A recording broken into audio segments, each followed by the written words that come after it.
Hey there, so this is the third module and we're starting off with lesson 1 of this third module. So, how creating an infrastructure for idea generation makes you harvest more ideas. There are 6 main areas that you need to look at when you study the success of your WordPress site, and 4 of those are heavily impacted by your skills with idea generation. Being able to generate great ideas only once won't cut it. There's not just one shot and then bam, everything goes okay no matter what. We're not talking about best-selling authors here, right? Idea generation is something that must happen constantly, and since you as a content writer will have to keep on providing great articles for your readers, it's best if you have some serious planning in place for all the new content that you will write in the next month, maybe even in the next few months. What I was talking about earlier when I talked about the 6 main areas of your sites, I was referring to blogging, traffic, social media, SEO, links, and authority. Your capability of coming up with new ideas for new content that you will publish affects 4 of the main areas. Yes, 4 main areas out of 6. Now that's a lot, which means that idea generation as a subject deserves a lot of credit, wouldn't you agree? Blogging is affected by idea generation because without it, you won't be able to update your blog and readers will think something bad happened there. Engagement will become lower. Social media. As you saw in the in the introductory lesson we had for this module, you need new ideas in order to keep your audiences from social media happy and also waiting for more. Search engine optimization is of course impacted by your ability to come up with new content. An updated site will always, 90% of times really, outperform the sites that aren't updated. Especially true if you optimize your content for search and for humans, as I taught you in our earlier courses. Links to your site. Yep, even this is a place where idea generation comes in handy, because if you come up with new ideas that are cool, you may just hit some lucky spots and get other content marketers interested in your stuff, so they will link to it. What we'll be doing in the first lesson is try to build an infrastructure for idea generation that's supposed to be a great help for you in the coming months. You can start building something in this sense right away. The best part is that as you go along, you can find new ways to adapt the infrastructure to your personal business and to the way you create content. Why would you need an infrastructure for generating new ideas for content marketing? In the next few lessons, we will go through a lot of idea generation techniques, pro tips, and some edgy advice that will make you write an amazing amount of new ideas for fresh content. It's very important to have a clear, planned way of gathering and organizing all of these ideas so that you will not burn out due to dealing with too many different ideas in too many areas. Plus, you'll want to make sure that any one idea can be integrated into your general content strategy. You remember lesson 4 from the first module we had at Squirrly, right? The important thing is to start, right now. So let's begin. Here's what you will need for building up your own infrastructure. First, the editorial calendar.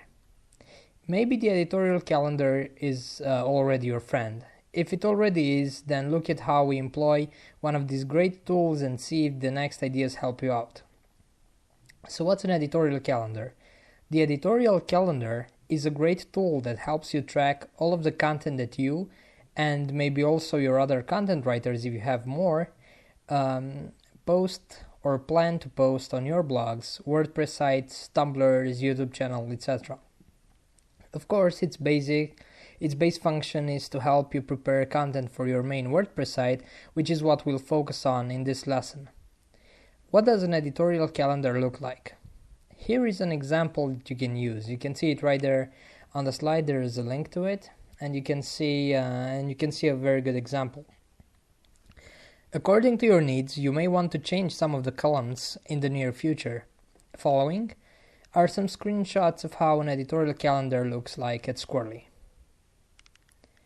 Build your own calendar. Use Google Drive. The best idea is to build your editorial calendar in Google Drive.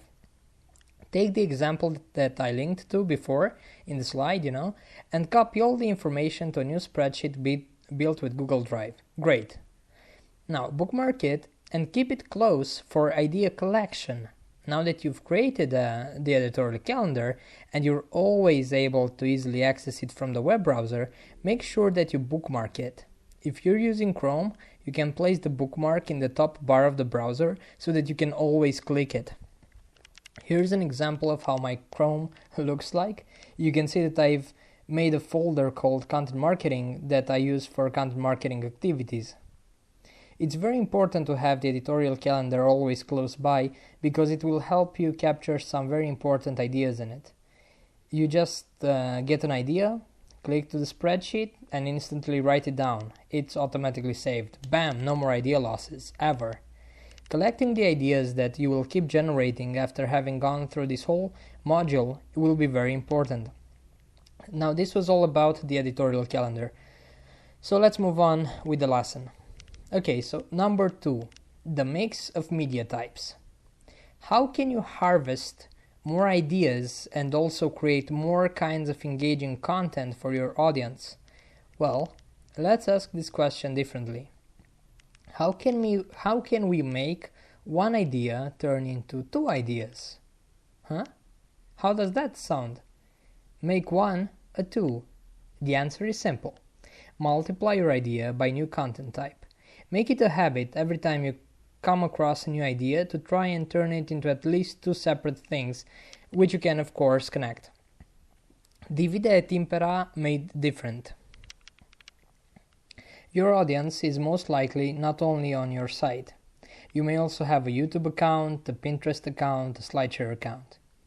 You'll use this course to generate a lot of ideas, but let's say that you're getting an idea right now, right in this very moment.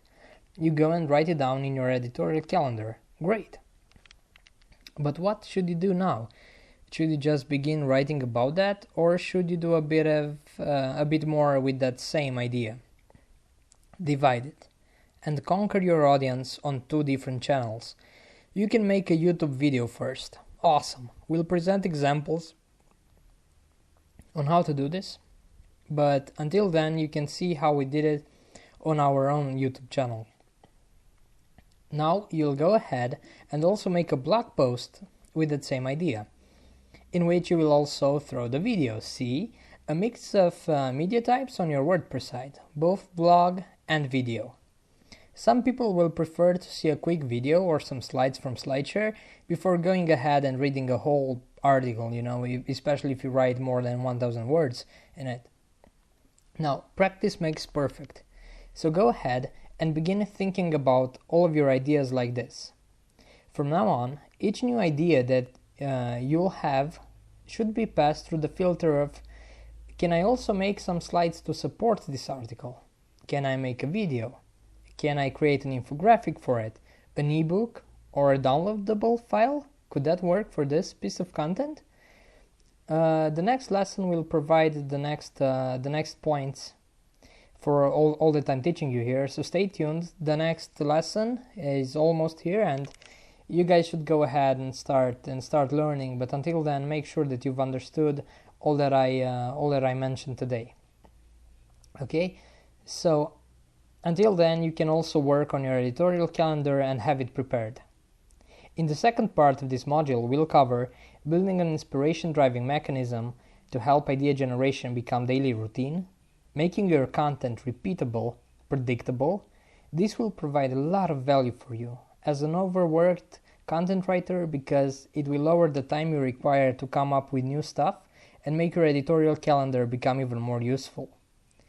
Also, we'll cover using Trello to make your new ideas rich and easier to turn into different media types.